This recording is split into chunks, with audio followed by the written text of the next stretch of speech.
Assalamualaikum warahmatullahi wabarakatuh. Asyhadu alla ilaha illallah wa asyhadu anna Muhammadar Rasulullah. Perkenalkan, nama saya Hasim Turandika dari Prodi Hukum Tata Negara kelas L. Di sini saya dari kelompok 7 yang beranggotakan Imam Gusti Pakon Agung, Imam Ahmad Tawi Siregar, dan saya sendiri. Di sini kami akan menjelaskan tentang sistem pemilu di Indonesia. Pemilihan umum atau pemilu di Indonesia pada awalnya ditujukan untuk memilih anggota lembaga perwakilan, yaitu DPR, DPRD provinsi, dan DPRD kabupaten atau kota.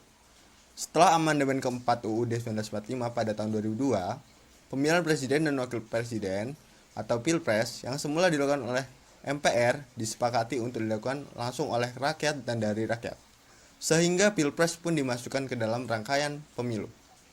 Pilpres sebagai bagian dari pemilu diadakan pertama kali pada tahun 2004. Dan pada 2007, berdasarkan Undang-Undang Nomor 22 Tahun 2007, pemilihan kepala daerah dan wakil kepala daerah atau disebut juga pilkada juga dimasukkan sebagai bagian dari rezim pemilu. Pada umumnya, istilah pemilu lebih sering merujuk kepada pemilihan anggota legislatif dan presiden yang diadakan setiap 5 tahun sekali.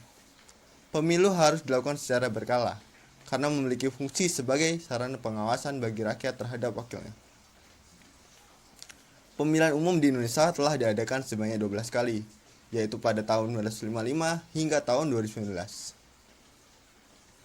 Pemilihan umum di Indonesia menganut asas Luber, yang merupakan singkatan langsung, umum, bebas, dan rahasia. Asas Luber sudah ada sejak zaman Orde Baru. Kemudian di era reformasi berkembang pula asas Jurdil, yaitu jujur dan adil. Pelaksanaan pemilu di Indonesia didasarkan pada landasan berikut, yaitu 1. Landasan ideal. Landasan ideal yaitu Pancasila, terutama sila kerakyatan yang dipimpin oleh hikmat kebijaksanaan dalam permusyawaratan perwakilan. Yang kedua, landasan konstitusional, yaitu Undang-Undang Dasar 1945 yang termuat di dalam A. Pembukaan alinea keempat, B. Batang tubuh pasal 1 dan 2, C. Penjelasan umum tentang sistem pemerintahan negara, dan 3. Landasan operasional, yaitu GBHN yang berupa ketetapan-ketetapan MPR serta peraturan perundang-undangan lainnya. Sistem pemilihan umum. Sistem pemilihan umum adalah metode yang mengatur warga negara dalam memilih para wakil rakyat di antara mereka sendiri. Menurut Moh Kusnardi dan Harmail Ibrahim, pemilihan umum tidak lain ialah suatu cara untuk memilih wakil-wakil rakyat. Menurut mereka, terdapat dua sistem pemilu, yakni sistem pemilihan mekanis dan sistem pemilihan organis. Sistem pemilihan mekanis menempatkan rakyat sebagai suatu individu yang sama. Sistem pemilihan ini digunakan oleh aliran liberalisme, sosialisme, dan komunisme. Menurut sistem pemilihan mekanis, partai-partai yang mengorganisir pemilih-pemilih dan memimpin pemilih berdasarkan sistem biparti atau multiparti atau uniparti. Pelaksanaan sistem pemilihan mekanis dapat dilaksanakan dengan dua cara, yaitu sistem pemilihan distrik atau sistem mayoritas dan sistem proporsional.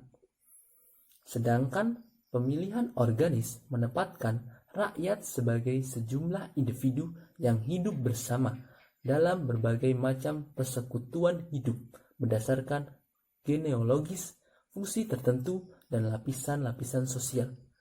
Menurut sistem pemilihan organis, partai-partai politik tidak perlu dikembangkan karena pemilihan diselenggarakan dan dipimpin oleh persekutuan hidup dalam lingkungannya sendiri.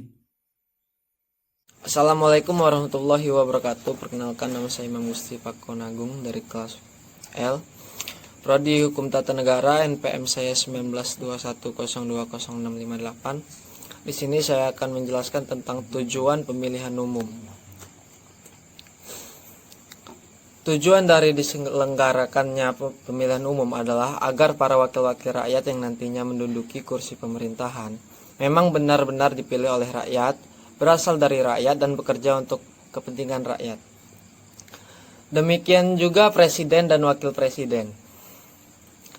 Sedangkan tujuan pemilihan umum adalah membentuk pemerintahan baru dan perwakilan rakyat yang benar-benar bekerja untuk meningkatkan kesejahteraan rakyat. Beberapa esensi dari tujuan pemilihan umum yang harus dicapai adalah: yang pertama, tujuan pemilihan umum untuk melaksanakan kedaulatan rakyat. Yang kedua, tujuan pemilihan umum sebagai perwujudan hak asasi politik rakyat.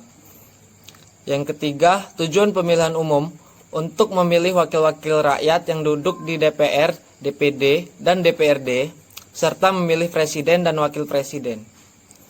Yang keempat, tujuan pemilihan umum untuk melaksanakan pergantian personal pemerintahan secara damai, aman, dan tertib, atau secara konstitusional.